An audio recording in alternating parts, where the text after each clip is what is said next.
Welcome to our Devos. We have been talking about the subject of being generous. So in our sermon, we talked about generosity killers. Well, I'm going to give you some antidotes to those generosity killers. These are things that if you adopt them as a part of your life or your mindset, they're going to help you to be generous every time once you get them installed and have them start working for you. The number one thing that has to happen in your life is you need some sort of a budget.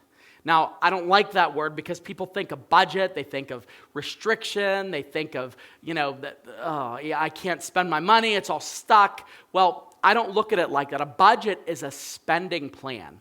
It's you predetermining where your money is going to go before it goes there. And there's tons of different ways to do this. I'll share two of them in a moment.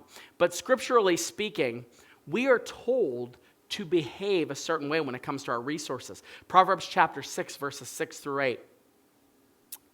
The writer says, "Go to the ant, O sluggard, consider her ways and be wise. Without having any chief, officer, or ruler, she prepares her bread in the summer and gathers her food in the harvest." So this is basically forecasting the seasons by which we can sow and by which we can reap. The seasons by which there's going to be plenty and by seasons that there's going to be scarcity.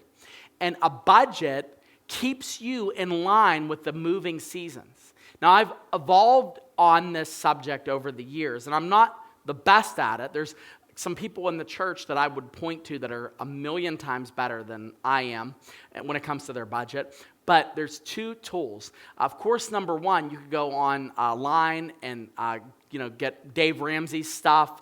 Crown Financial is the Christian version of this. There's another online ministry called MoneyWise.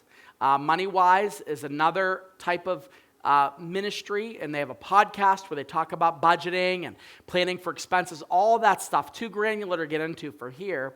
And there's a software that I use. Now, it's personal to me. This is the one that I use. It's called younneedabudget.com.